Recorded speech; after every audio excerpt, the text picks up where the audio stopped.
और income tax अगर आप नहीं भरते हो ना तो क्या होगा, ज़्यादा कुछ नहीं होगा। अगर आप टैक्स नहीं भरोगे तो इनकम टैक्स वाले आपके घर में एक नोटिस भेजेगा, उसके बाद आप कितना भी रोना धोना करो, आपका आंसू पोंछने वाला कोई नहीं रहेगा।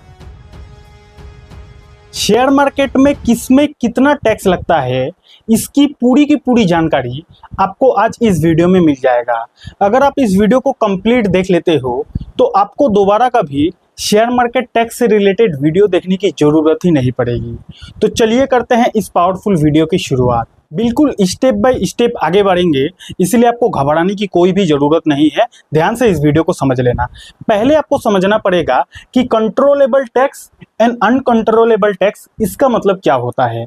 अब ये दोनों वर्ड सुनकर आपको बिल्कुल भी घबराना नहीं है, समझाता हूँ आपको। देखो, हम लोग यानी कि मैं और आप जो भी शेयर मार्केट में टैक्स को पे करते हैं, तो जो शेयर मार्केट को टैक्स को पे करते हैं वो कौन सा पे करना हमारे कंट्रोल में है और कौन सा पे करना हमारे कंट्रोल में नहीं है, ये पहले आपको जानना पड़ेगा। नहीं समझे बात? देखिए, हम लोग जो भी शेयर मार्केट में शेयर को खरीदते हैं, बेचते हैं, जो भी एक्टिविटी करते हैं, उसमें से कुछ कुछ टैक्स भरना हमारे कंट्रोल में रहता है, कुछ कुछ टैक्स भरना हमारे कंट्रोल के बाहर रहता है। जैसे कि अगर आप एसटीटी का टैक्स जो एक होता है सिक्योरिटी ट्रांजैक्शन टैक्स, ये हमारे कंट्रोल में नहीं होता। आप चाहो या फिर ना चाहो एसटीटी टैक्स आपको बाय डिफॉल्ट देना ही पड़ेगा। यानी कि जब भी आप शेयर को बाई करोगे तो एसटीटी टैक्स आपका ऑटोमेटिक कट जाएगा। तो इसको इसलिए मैंने बोला ये अनकंट्रोलेबल टैक्स है, ठीक है। उसी तरह एक्सचेंज चार्जेस एक होता है, ये भी आपके हाथ में मेरे हाथ में नहीं होता। शेयर बाई सेल करने पर ये ऑटोमेटिक कट जाएगा। उसी तरह एक होता है सेबी टर्नओवर फीस, ये भी अनकंट्रोलेबल है। एक होता है जीएसटी, ये भी अनकंट्रोलेबल है। एक होता है स्टैम्प ड्यूटी, ये भी अनकंट्रोलेबल है। यानी कि ये यहाँ पे जो जो चार्जेस, जो जो टैक्सेस है ना, जो जो मैं लिखा हूँ यहाँ पे, ये हमारे हाथ में नहीं है। हम शेयर मार्केट में शेयर को खरीदेंगे, बेचेंगे, तो ये सारा जो टैक्स है, ये सारा जो चार्जेस है, ये ऑटोमेटिक कट जाएगा। इतना समझ गए? तो ये सारा चार्जेस और टैक्सेस में आपको ज़्यादा दिमाग लगाने की ज़रूरत नहीं है, ये सब कुछ ऑटोमेटिक सेट किया हुआ है। समझ गए बात? समस्या तो ये है भैया कंट्रोलेबल टैक्स यानी कि इनकम टैक्स। इनकम टैक्स हमारे कंट्रोल में होता है, टैक्स कितना देना है कितना नहीं ये हमारे कंट्रोल में होता है। और अगर आप इनकम टैक्स को नहीं देते हो, अगर आप इनकम टैक्स के स्लैब में आते हो और इनकम टैक्स अगर आप नहीं भरते हो ना, तो क्या होगा, ज़्यादा कुछ नहीं होगा। अगर आप टैक्स नहीं भरोगे तो इनकम टैक्स वाले आपके घर में एक नोटिस भेजेगा, उसके बाद आप कितना भी रोना धोना करो, आपका आंसू पोंछने वाला कोई नहीं रहेगा, ठीक है ना। इसलिए इनकम टैक्स भरना काफ़ी ज़रूरी है। अब हर किसी के लिए इनकम टैक्स भरना ज़रूरी भी नहीं है। किसको इनकम टैक्स देना है शेयर मार्केट में, किसको इनकम टैक्स नहीं देना है, सब कुछ डिटेल में बात करेंगे। आपको घबराने की बिल्कुल भी ज़रूरत नहीं है। तो ये पहले आपने समझ लिया ना कि कौन सा आपके कंट्रोल में है, कौन सा आपके कंट्रोल में नहीं है, ठीक है। ये सारा चार्जेस टैक्सेस हमारे कंट्रोल में नहीं है, बाई डिफ़ॉल्ट ये हमें देना पड़ेगा। ये हमारे कंट्रोल में है तो इसको हमें देना पड़ेगा। किसको किसको देना पड़ेगा, कैसे देना पड़ेगा, सब कुछ बात करेंगे, ठीक है।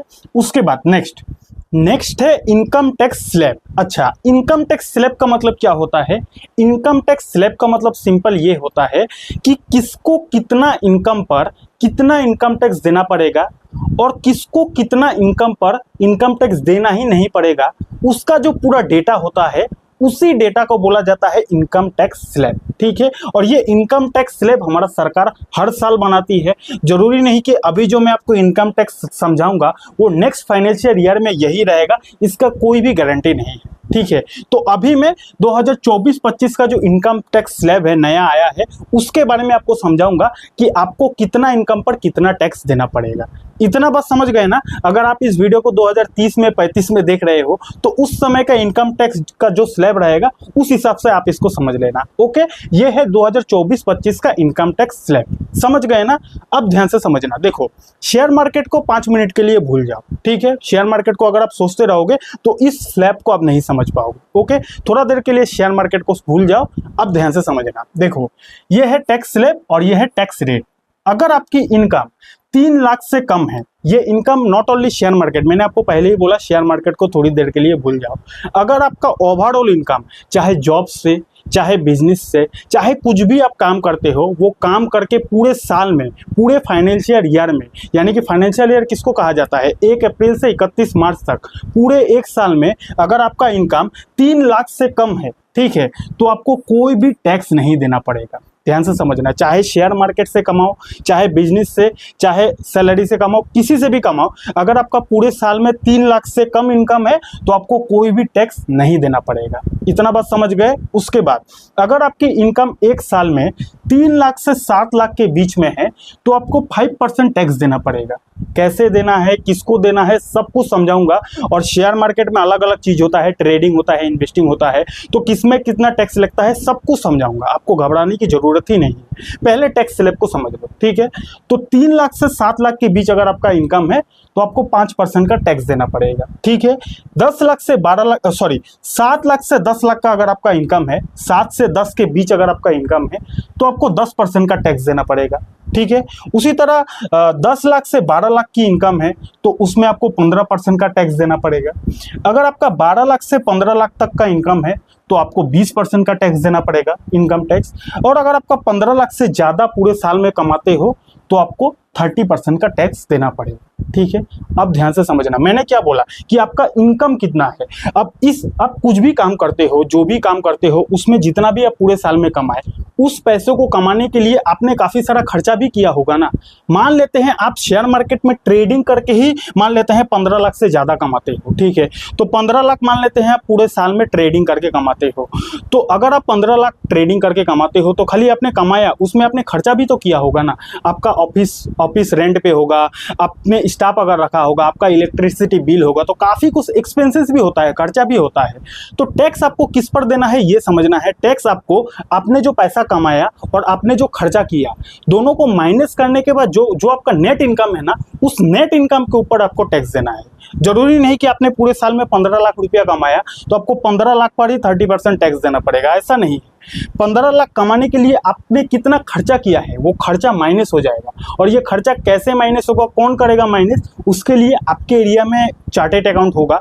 उस चार्टेड अकाउंट को यानी कि सीए को आपको हायर करना पड़ेगा, ठीक है। हर एरिया में, हर जगह में सीए होता है, सीए को आपको हायर करना पड़ेगा, उससे कंसल्ट करना पड़ेगा, उसको बताना पड़ेगा, वो आपका पूरा डेटा मैनेज कर देगा, ठीक है ना।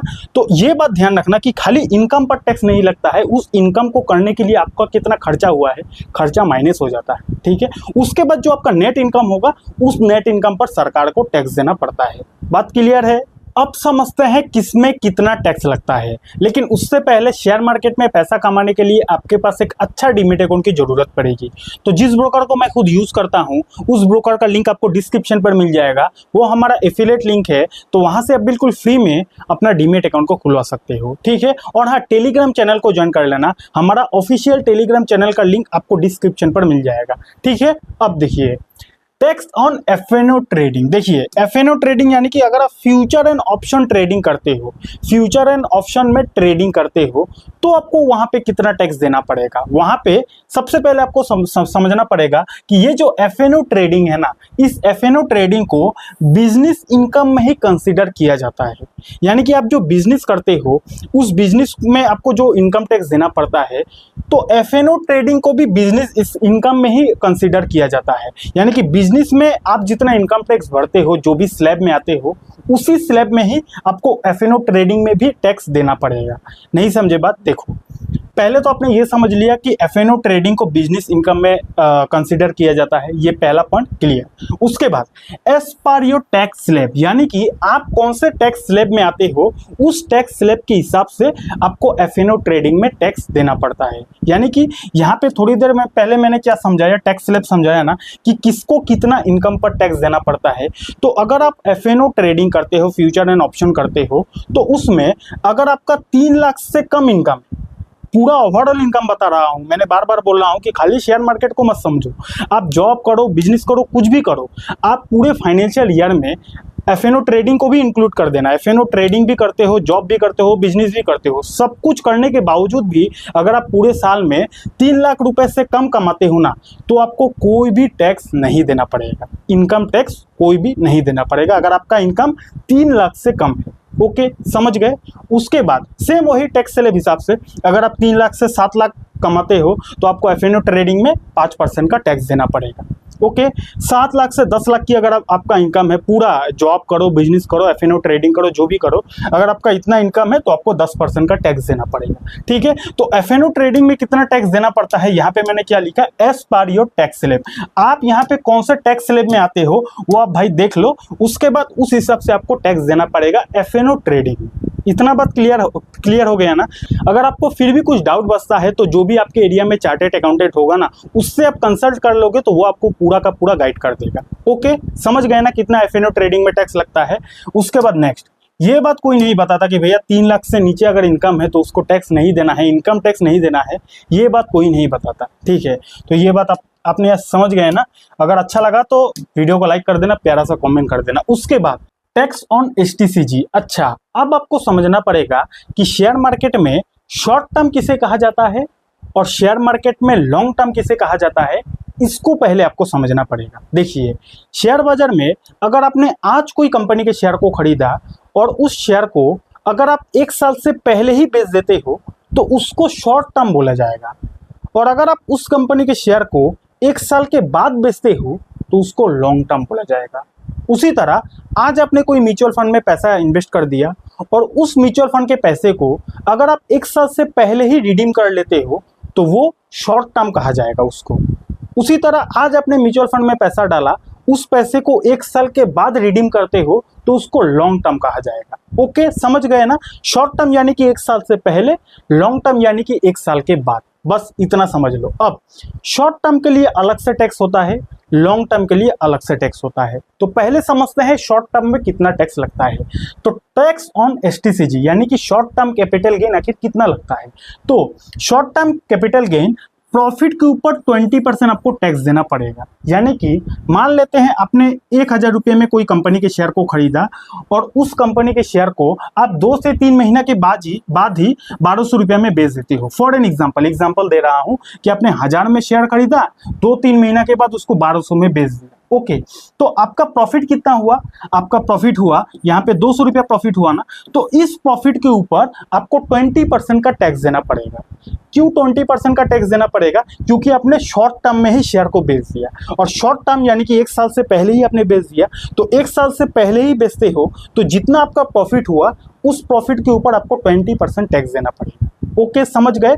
अब यहाँ पे एक ऐसा भी आदमी है जिसको ये टैक्स नहीं देना पड़ेगा। किसको नहीं देना पड़ेगा उसके बारे में वीडियो में आगे बात करेंगे। तो शॉर्ट टर्म कैपिटल गेन आपने समझ लिया, 1 साल से पहले ही बेचते हो, स्विंग ट्रेडिंग करते हो, पोजिशनल ट्रेडिंग करते हो, तो आपको 20% का प्रॉफिट के ऊपर टैक्स देना पड़ेगा। ये ध्यान में रखना, प्रॉफिट के ऊपर टैक्स देना पड़ेगा। आपका पूरा पैसा में 1200 रुपये में नहीं देना पड़ेगा, जो आपने प्रॉफिट किया उसके ऊपर देना पड़ेगा। ओके, उसके बाद लॉन्ग टर्म कैपिटल गेन। यहां तक हमने क्या समझ लिया कि शॉर्ट टर्म कैपिटल गेन यानी कि शेयर को 1 साल से पहले बेचेंगे तो फिर प्रॉफिट के ऊपर हमें 20% का टैक्स देना पड़ेगा। अब अगर शेयर को 1 साल के बाद बेचेंगे यानी कि लॉन्ग टर्म में बेचेंगे तो फिर हमें कितना टैक्स देना पड़ेगा? तो फिर हमें मोटा मोटी 12.5% का टैक्स देना पड़ेगा प्रॉफिट के ऊपर।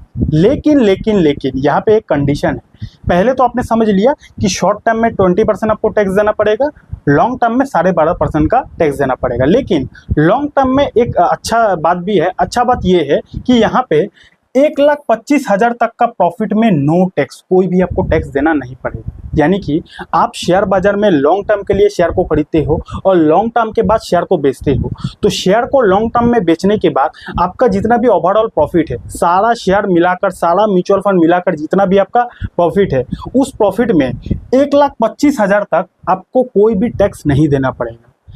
आपको टैक्स कब देना पड़ेगा? अगर आपका पूरा साल का प्रॉफिट 1,25,000 के ऊपर है तो फिर आपका उस अमाउंट के ऊपर प्रॉफिट टैक्स देना पड़ेगा। यानी कि मान लेते हैं पूरा लॉन्ग टर्म कैपिटल गेन आपका पूरा साल में 1,30,000 रुपया होता है, 1,30,000 रुपया होता है, तो 1,25,000 तक आपको कोई टैक्स नहीं देना पड़ेगा। तो 1,25,000 आपका यहाँ से माइनस हो जाएगा, तो आपका बचा प्रॉफिट 5,000 ना, 5,000 प्रॉफिट बचा ना, इस 5,000 के ऊपर आपको 12.5% का टैक्स देना पड़ेगा।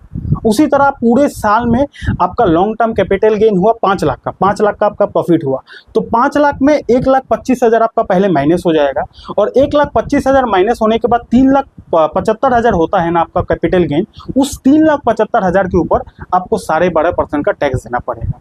समझ गए, पूरा क्लियर है? क्लियर है तो प्यारा सा कमेंट कर देना, वीडियो को लाइक कर देना। अब तीसरी चीज़ कि मैंने आपको क्या बोला कि ये जो शॉर्ट टर्म कैपिटल गेन है, लॉन्ग टर्म कैपिटल गेन है, एक ऐसा आदमी है जिसको नहीं देना पड़ेगा। किसको नहीं देना पड़ेगा? फिर से आपको टैक्स स्लैब में जाना पड़ेगा। टैक्स स्लैब में हम लोग आते हैं। अब STCG एंड LTCG किसको नहीं देना पड़ेगा? उसको नहीं देना पड़ेगा जो इनकम टैक्स के स्लैब में आता ही नहीं है, उसको काहे का टैक्स देना पड़ेगा। जैसे कि यहाँ पे सबसे पहला क्या है, 3 लाख से कम अगर आपका पूरे साल का इनकम है, चाहे कोई भी इनकम हो, शेयर मार्केट का इनकम हो, जॉब का इनकम हो, बिजनेस का इनकम हो, अगर आपका पूरे साल में 3 लाख से कम इनकम है तो फिर आप इनकम टैक्स के स्लैब में ही नहीं आते हो। और अगर आपका 3 लाख से कम इनकम है, पूरे साल में इनकम टैक्स के स्लैब में भी नहीं आते, तो फिर आपको ये जो दोनों टैक्स है, STCG and LTCG, STCG, LTCG और ये जो FNO ट्रेडिंग में जो भी स्लैब वाइज टैक्स लगता है, ये सारा टैक्स आपको नहीं देना पड़ेगा। किसको नहीं देना पड़ेगा? फिर से समझा लेता हूँ, यहाँ पे आप गलती मत करना, नहीं तो दिक्कत हो जाएगा। अगर आपका ओवरऑल इनकम पूरे साल में 3 लाख से कम है तो फिर आप टैक्स में ही नहीं आते हो, इनकम टैक्स में आओगे ही नहीं। और जब आप इनकम टैक्स में आओगे ही नहीं तो फिर आपको FNO ट्रेडिंग में जो टैक्स लगता है नहीं देना पड़ेगा, STCG में जो 20% का टैक्स लगता है नहीं देना पड़ेगा, और LTCG में जो 12.5% का टैक्स लगता है नहीं देना पड़ेगा। ठीक है। बाकी अगर आप ये सारा स्लैब में आते हो तो FNO ट्रेडिंग में स्लैब वाइज आपको टैक्स लगेगा। FNO ट्रेडिंग की बात कर रहा हूँ, FNO ट्रेडिंग में स्लैब वाइज टैक्स लगेगा। बाकी LTCG, STCG में मैंने आपको बता ही दिया, STCG में आपको 20% प्रॉफिट के ऊपर देना पड़ेगा, LTCG में आपको 12.5% प्रॉफिट के ऊपर देना पड़ेगा, लेकिन 1,25,000 तक कोई भी टैक्स नहीं देना पड़ेगा। क्लियर है? उसके बाद सबसे बड़ा सवाल कि भैया टैक्स कब देना पड़ेगा। टैक्स देखो, ये बहुत लोगों का सवाल होता है कि टैक्स आखिर कब देना चाहिए। अब देखो, अभी कौन सा फाइनेंशियल ईयर चल रहा है? अभी 24-25 चल रहा है। अभी क्या चल रहा है? 24-25 का फाइनेंशियल ईयर चल रहा है, FY इसको मान लेते हैं। ठीक है। तो ये फाइनेंशियल ईयर कब से शुरू हुआ है? 1 अप्रैल से शुरू हुआ है। 2024 का 1 अप्रैल से शुरू हुआ है और 31 मार्च 2025 में ये फाइनेंशियल ईयर खत्म हो जाएगा। तो ये फाइनेंशियल ईयर में आपका पूरा जितना भी ओवरऑल इनकम है, उस इनकम के हिसाब से नेक्स्ट फाइनेंशियल ईयर में आपको इनकम टैक्स देना पड़ता है। और ये पूरा डिटेल मैंने आपको बार बार बोला ना कि आपके एरिया में जो भी CA होगा, जो भी चार्टेड अकाउंटेंट होगा, वो आपको बता देगा। आप उससे कंसल्ट कर लोगे तो आपको पूरा प्रोसेस पता चल जाएगा कि आखिर इनकम टैक्स कैसे, कहाँ पर, कब देना पड़ता है। इतना बात क्लियर हो गए। अब अगर आपको वीडियो अच्छा लगा, कुछ सीखने को मिला, तो वीडियो को लाइक कर देना, प्यारा सा कमेंट कर देना। शेयर बाजार में फंडामेंटल एनालिसिस को बेसिक से लेकर एडवांस तक सीखना है तो यहाँ पे क्लिक करके इस वीडियो को देख सकते हो। और हाँ, डीमेट अकाउंट अगर आपके पास नहीं है तो डीमेट अकाउंट का लिंक भी आपको डिस्क्रिप्शन पर मिल जाएगा। Thank you so much.